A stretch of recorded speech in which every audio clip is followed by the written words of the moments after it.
دیکھو ہمیں اللہ نے پیدا کیا اپنی عبادت کے لیے, اپنی غلامی کے لیے, مجھے راضی کرنا ہے. تو اللہ کو راضی کرنے کے جتنے کام ہیں نا سارے کرنے پڑیں گے. ان کاموں میں دنیا کمانا بھی ہے. دل لگانے پر پابندی ہے, کمانے پر پابندی نہیں ہے. نہیں آئی بات سمجھ؟ دل لگانے میں اور کام کرنے میں فرق کیا ہے؟ اب سوال پیدا ہوتا ہے جب دل ہی لگے گا تو کمائیں گے کیسے؟ ابے اللہ کے لیے کمائیں گے نا, اور جب اللہ کے لیے کمائیں گے تو کچھ لذتیں بھی حاصل ہوں گی دنیا کی, پھر ان لذتوں میں مزہ بھی آئے گا. دیکھو جب آپ افطاری کے وقت, رمضان میں صبح روزہ رکھتے ہو سحری کے وقت, ٹھیک ہے نا, شدید گرمی کا روزہ ہے, بڑا لمبا روزہ ہے, سارا دن بھوکے پیاسے, کیوں اللہ نے پابندی لگائی ہے, نہ پانی پینا ہے نہ کھانا کھانا ہے, برداشت کیا اللہ کے لیے. پھر جب سورج غروب ہونے کا وقت آتا ہے, اب اللہ کہہ رہے میری عبادت اگر کرتے ہو تو کیا کرو, اب نہیں کھاؤ کیا, اپنی خواہشات قربان کرو, یہ بولتا ہے اللہ. اب اللہ کہتا ہے اب جو دیر کرے گا وہ گناہگار ہوگا, اب کھاؤ, کیا کرو. اب ہم کس کو خوش کرنے کے لیے کھاتے ہیں؟ ڈبل مزہ آتا ہے کہ نہیں آتا؟ ایک مزہ یہ آتا ہے کہ پکوڑوں کا مزہ آ رہا ہے, سموسوں کا مزہ آ رہا ہے. دوسرا, اس سے اللہ خوش بھی ہو رہا ہے, اس سے اللہ کیا ہو رہا ہے؟ تو دنیا کا مزے کا مزہ اور اللہ کی عبادت کی عبادت. کیسی پیاری دعا ہے جو نبی پڑھا کرتے تھے روزہ افطار کرنے کے بعد, ذهب الظما وابتلت العروق وثبت الاجر انشاءاللہ. پیاس بھی چلی گئی اور رگیں تر ہو گئی. یہ تو دنیا کا مزہ, اور آخرت کا مزہ کیا, اس روزے کا اجر ہمارے اعمال میں اللہ نے لکھ لیا, یہ آخرت میں ملے گا ہمیں. اس کی ایک الگ خوشی ہوتی ہے. تو میرے بھائی آپ کو اسلام ترقی سے منع نہیں کرتا, دنیا سے دل لگانے سے منع کرتا ہے. دل کس سے لگاؤ؟ اللہ سے. لہذا اللہ کے لیے کسی سے لگانا پڑے تو لگاؤ. اللہ اگر منع کر رہا ہے لگانے سے تو یعنی دل تو دنیا سے بھی لگے گا مگر اتنا لگے گا جتنی اللہ اجازت دے رہے اور جس سے اجازت دے رہا ہے. سمجھ میں نہیں آ رہی بات؟ اللہ کہہ رہا ہے بیگم سے بھی محبت کرو, اولاد سے بھی اور ماں باپ سے بھی. زیادہ کس سے کرو؟ ان تینوں میں زیادہ کس سے کرو بھائی؟ ماں باپ سے بھی, بیگم سے بھی اور اولاد سے بھی. تینوں میں زیادہ کس سے کرنی ہے؟ پہلی بات تو اللہ سے ہم پرمیشن لیتے ہیں ان سے محبت کرنی ہے نہیں کرنی, اللہ نے کہا کرنی ہے, میری طرف سے کیا ہے. تو ہم چونکہ اللہ کے غلام ہیں تو اللہ آرڈر دے رہا ہے, تو اللہ تو نے آرڈر دیا تو ہم کریں گے, ٹھیک ہے نا. یہ ہماری محبت کس کے لیے ہو رہی ہے؟ اللہ کے لیے. تو یہ اللہ سے محبت کا حصہ ہے یہ. پھر اللہ کتنی کرنی ہے ان تینوں میں؟ بچوں سے زیادہ کریں, بیگم سے کریں یا ماں باپ سے؟ اللہ کہہ رہے ہیں سب سے اوپر گراف کس کا رہنا چاہیے؟ والدین کا. سب سے پہلے کس سے کرنی ہے؟ ابا اماں. نہیں آ رہی بات؟ اے اللہ کتنی کرنی ہے ان سے, حالانکہ اس میں دنیاوی مفاد نہیں ہے, کیونکہ ابا بڑھاپے میں بہت بوجھ لگتے ہیں. جوانی میں تو نچوڑ لیا ان, اب ریٹائر ہو گئے, اب کھانسنے کے لیے رہ گئے وہ گھر میں. ان کی دوائیاں ہیں, ان کے مسائل ہیں, پھر وہ بڑھاپے میں دماغ چڑچڑا ہوتا ہے, پوچھ رہے ہیں کہاں جا رہا ہے, کہاں سے آ رہا ہے, تو اچھے ہی نہیں لگ رہے. یار یہ کیا ہے یار, میں اپنی لائف کو انجوائے کرنے دو ابا. تو ابا پھر اپنے ابا کے واقعات سنا رہے ہوتے ہیں, بیٹا ہم تو اپنے ابا کے پاؤں بھی دباتے تھے. ابا وہ پرانا زمانہ تھا, ونس اپون اے ٹائم. ابا کو سمجھا رہے ہوتے ہیں. تو اللہ میاں نے کہا کہ جیسے افطاری میں تمہیں سموسے سے دل بہلانے کی اجازت ہے, سموسا اچھا لگ رہا ہے, میری طرف سے کوئی پابندی نہیں ہے, لگے کھاؤ. تو اللہ میاں نے کہا کہ کچھ چیزیں ایسی ہیں جو تمہیں اچھی لگیں تو میں نے کوئی پابندی نہیں لگائی, جتنی لگ رہی ہیں اور زیادہ اچھی لگنا شروع ہو جائیں, بشرطے کہ اللہ سے آگے نہ نکالو ان کو. لیکن جب ان کا آپس میں کمپیئر ہوگا, تقابل ہوگا, تو سب سے زیادہ محبت ابا اور اماں, ان کی ناراض نہیں کرنا ہے, ان کے پاؤں میں جنت تلاش کرنی ہے. ایک موٹیویشن اسپیکرز ہیں, وہ بیان میں شارٹ کلپ میں کہہ رہے تھے کہ جو ماں کے قدموں تلے جنت ہے تو یہ ہر ماں کے قدموں میں نہیں ہے. بعض لوگ بات ایسی کرتے ہیں کہ وہ علم صحیح نہیں ہوتا, جس کی وجہ سے معاشرہ غلط سمت میں جانا شروع کر دیتا ہے. میرا مقصد ان کا مذاق اڑانا نہیں ہے, لیکن یہ بات چونکہ اس سے نوجوان غلط گائیڈ ہو رہے ہیں, اس لیے میں نے کہا اس کی وضاحت کروں گا. موقع آ گیا تو وضاحت کرنے کا موقع مل رہا ہے. پھر انہوں نے محترم نے مثال دی کہ جو ابو لہب کی بیوی تھی جس کے بارے میں قرآن میں آتا ہے اس کے گلے میں رسی تھی اور پھندا لگا اور مر گئی. بڑی کافر عورت تھی نا, تو وہ کافر عورت تھی تو وہ بھی تو کسی بچے کی ماں ہوگی, تو کیا اس کے بھی قدموں میں جنت ہے؟ تو یعنی وہ بتا رہے تھے کہ ہر ماں کے قدموں میں جنت نہیں ہوتی بھائی, ماؤں کی بھی دو قسمیں ہوتی ہیں, کچھ اچھی ہوتی ہیں کچھ بری ہوتی ہیں. یہ غلط گائیڈنس ہو رہی ہے. ہر ماں کے قدموں تلے جنت ہے, چاہے وہ کافر بھی ہو. بات یہ کہ وہ ماں کے قدموں میں ماں کے لیے جنت نہیں ہے. کس کے لیے جنت ہے؟ اولاد کے لیے جنت. میں اگر وہاں موجود ہوتا نا ورک شاپ میں تو میں کہتا ایکسکیوز می سر, ایک بات آپ سے کرنی ہے کہ ابو لہب کی بیوی اگرچہ جہنم میں جائے گی لیکن اس کے بچوں کے لیے اس کے قدموں میں اللہ نے جنت رکھی ہے. قرآن کہتا ہے وَإِن جَاهَدَاكَ عَلَىٰ أَن تُشْرِكَ بِي, کہ اگر تمہارے ماں باپ اتنے بڑے کافر ہیں کہ تمہیں زبردستی شرک پر مجبور بھی کریں, ان کی بات نہیں ماننی, لیکن صاحبہما فی الدنیا معروفا, پھر بھی ان کے قدموں میں تم نے جنت تلاش کرنی, دنیا میں اچھا سلوک کرنا ہے. یہی تو مطلب ہے قدموں میں جنت کا. تو آج کل اولادیں ویسے ہی ماں باپ کو نہیں پوچھ رہی ہیں. اس طرح کی تقریریں آئیں گی تو پھر اپنے ابا اماں میں عیب تلاش کریں گے. وہ ہر بچہ جا کے دیکھا یار میری اماں تو یہ بھی کام غلط ہے, میری اماں کا تو یہ بھی حرکت ٹھیک نہیں ہے, تو اس کا مطلب میری اماں خود ہی جنتی نہیں ہے, تو اس کے پاؤں میں کہاں سے جنت آ گئی؟ تو بھائی آپ کو ابا اماں کے فالٹ نکالنے کی اجازت نہیں ہے. اللہ نے ابو لہب کی بیوی کو برا کہا, اللہ ہے, اللہ کو حق ہے کہ کسی کو برا کہے, کسی کو جہنم میں بھیجے. ابو جہل کی بیوی یا ابو لہب کی بیوی کی جو اولاد تھی اس کو شریعت نے یہی پابند کیا کہ تم نے اپنے ماں باپ کے احسانات کا بدلہ دینے کی کوشش کرنا ہے اور تم نے ان کے ساتھ اچھا سلوک کرنا ہے. نہیں آ رہی میرا خیال بات سمجھ میں؟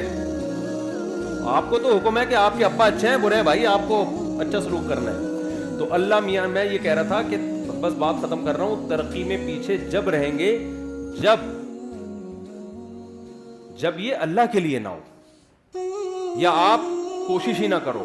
اللہ نے حکم دیا ہے کہ سارے کام کرنے ہیں کس کو راضی کرنے کے لیے؟ اللہ کو. اس سے پتہ ہے کیا ہوگا؟ یہ ترقی کی اسپیڈ غیر مسلموں سے بھی زیادہ تیز ہو جائے گی, کیونکہ جو کام اللہ کے لیے کیا جاتا ہے نا اس میں جان بہت ہوتی ہے, کیونکہ اس کا اجر کون دے گا؟ اللہ. دیکھو مجھے ایک بات بتاؤ, ڈاکٹر لوگ کہتے ہیں کہ, میں آپ چند مثالوں سے سمجھاتا ہوں کہ جب مذہب کی موٹیویشن ملتی ہے وہ بہت پاورفل موٹیویشن ہوتی ہے. وہ جہاں مذہب کی موٹیویشن نہیں ہوگی وہاں جان نہیں ہوتی. شوگر کے مریض کو ڈاکٹر کہتا ہے اتنے گھنٹے فاسٹنگ کرنی ہے, 100 میں 1 مریض کرتا ہوگا فاسٹنگ. لیکن رمضان آتا ہے, اللہ کا حکم ہے پورا مہینہ فاسٹنگ کرنی ہے. 90% مسلمان کیا کر رہے ہوتے ہیں؟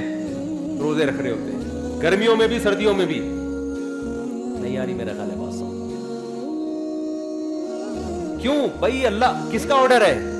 تو یار جو قوم صبح سے کہ رات تک اللہ کے لیے بھوکی پیاسی رہ سکتی ہے وہ پڑھ نہیں سکتی اللہ کے لیے؟ نہیں آ رہی بات. وہ پڑھے گی کیوں نہیں پڑھے گی؟ اس کو بتانے والے لوگ شارٹ ہیں مارکیٹ میں. وہ مذہب کا صرف ایک پہلو سامنے رکھا ہوا ہے اس نے.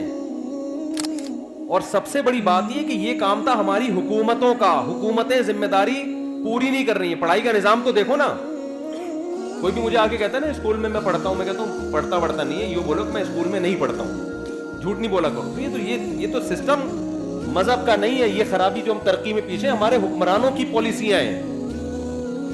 ورنہ میں KP کے گیا ہوں نا, وہاں دین اور مذہب زیادہ ہے. وہاں ایجوکیشن کا ریشو پورے پاکستان میں سب سے زیادہ ہے. پورے پاکستان میں KPK کی جتنی آبادی ہے نا اس کے لحاظ سے لٹریسی ریشو KPK میں پنجاب اور کراچی کی نسبت زیادہ. کیوں؟ وہاں دین اور مذہب کیا ہے؟ زیادہ ہے. دین اور مذہب زیادہ ہونے کی وجہ سے جو اخلاقی برائیاں ان کا ریشو کیا ہے؟ کم ہے. جب اخلاقی برائیاں کم ہوتی ہیں تو آپ اپنے ہدف کو فوکس کرتے ہو.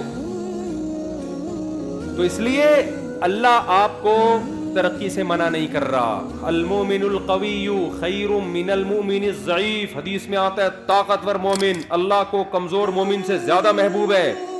تو طاقت میں جسمانی طاقت بھی ہے, طاقت میں ایجوکیشن کی طاقت بھی ہے, طاقت میں دولت کی طاقت بھی ہے, طاقت میں ٹیکنالوجی کی طاقت بھی ہے.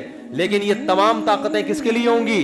اللہ کے لیے ہوں گی. جب اللہ کے لیے ہوں گی تو دل اللہ سے لگے گا, ان طاقتوں سے نہیں لگے گا. لہذا کسی کو یہ طاقت مل گئی ٹھیک ہے, نہیں ملی تو کیا سوچے گا؟ بھائی میرا مقصد تھا اللہ کو راضی کرنا, وہ کیا ہو گیا ہے؟ برا ہو گیا. پھر گھر بھی بنا لے, پراپرٹی بھی خرید لے, مرے گا تو کوئی بات نہیں یار, ہم نے تو اللہ کو خوش کرنے کے لیے بچوں کے لیے بنائی تھی, مر گئے تو کیا ہو گیا. ابے لوگ کہہ رہے ہوتے ہیں نا بیچارے نے اتنی محنت سے کروڑوں روپے کا گھر بنایا, بیچارے کو رہنا نصیب نہیں ہوا, اتنا کیوں طرز کھا رہے ہو, رہ بھی لیتا تو کتنے دن رہ لیتا. یوں بولا کرو بیچارے نے اللہ کو راضی کرنے کے لیے گھر بنایا, رہنا نصیب ہو یا نہ ہو اللہ راضی ہو گیا, کیونکہ اس نے اپنے بچوں کا سوچا تھا. نہیں آ رہی بات سمجھ میں؟ کیا بیچارہ کہاں سے ہو گیا جس کے لیے بنایا تو وہ خوش ہے نا. ایک صاحب کی بچے کی جاب لگی ملٹی نیشنل کمپنی میں, پہلا دن تھا اس کا, انا للہ ہو گیا بیچارے کا نا کرنٹ لگنے سے. اب ماں رو رہی ہے, ہائے میرا بچہ, آج پہلا دن تھا. میں نے کہا بھائی اگر آخرت کے لیے یہ کام کیا ہے نا تو کامیاب ہو گیا, آخرت کے لیے نہیں کیا تو آج نہیں تو کل بہرحال اس نے مرنا تھا. کتنے دن زندہ رہ لیتا ہے انسان.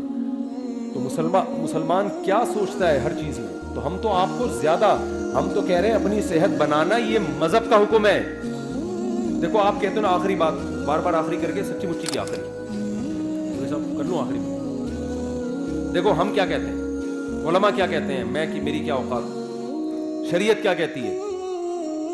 شریعت کیا کہتی ہے, ویلیو بتاتی ہے صحت کی 2 ٹکے کی نہیں ہے. جو بیمار ہیں وہ بھی کہاں جائیں گے, جنت. ایوب علیہ السلام کی ساری زندگی صحت میں گزری, بیماری میں گزری, بیماری میں گزری. کہاں جائیں گے, جنت میں. ان کے تو مقامات ہی بیماری کی وجہ سے ہوئے. غیر مسلم کہے گا نہیں بیمار آدمی کیا ہے, ناکام. ہم کہتے ہیں ناکام ہے, تو ایوب علیہ السلام تو کامیاب ہی بیماری کی وجہ سے ہوئے. لیکن کیا اس کا یہ مطلب ہے کہ میں بھی بیمار ہو جاؤں؟ اب کوئی غیر مسلم سنے گا تو کہے گا ان کے ہاں بیماروں کی بڑی ویلیو ہے تو ان کو چاہیے خود سب بیمار ہو جائیں. نا نا نا نا, یہ بات سمجھیں. یہ بیماری کس کی طرف سے تھی, اللہ کی. انہوں نے کوشش کی صحت مند ہونے کی. حکم یہ ہے کہ صحت بنانے کی کوشش کرو, مگر صحت سے دل مت لگاؤ. بنانے کی کوشش کے باوجود نہ بنے تو ٹینشن مت لو. اللہ تمہیں بیمار رکھ کے ہی خوش ہوگا, راضی ہوگا. کیوں بیماری میں صبر کرو گے, اللہ چاہتا ہے تمہارے درجات صبر کے ذریعے بلند ہو.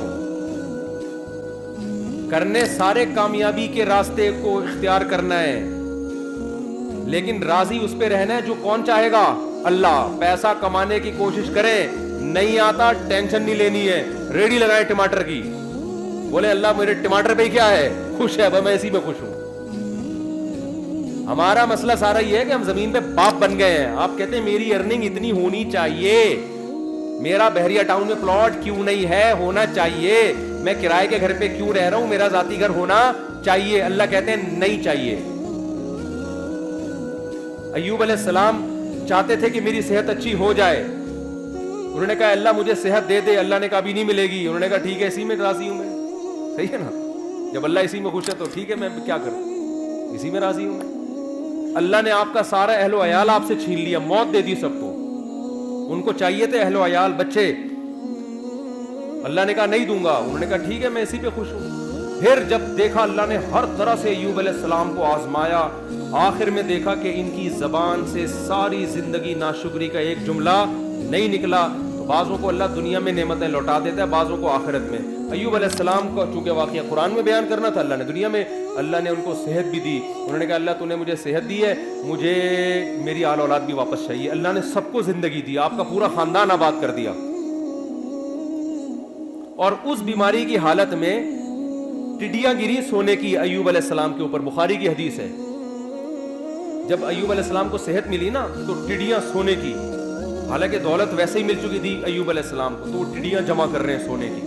تو اللہ نے کہا کہ اے ایوب کیا میں نے تجھے مستغنی نہیں, اتنا پیسہ دے دیا تجھے, اب تو یہ سونے کی کیوں جمع کر رہا ہے.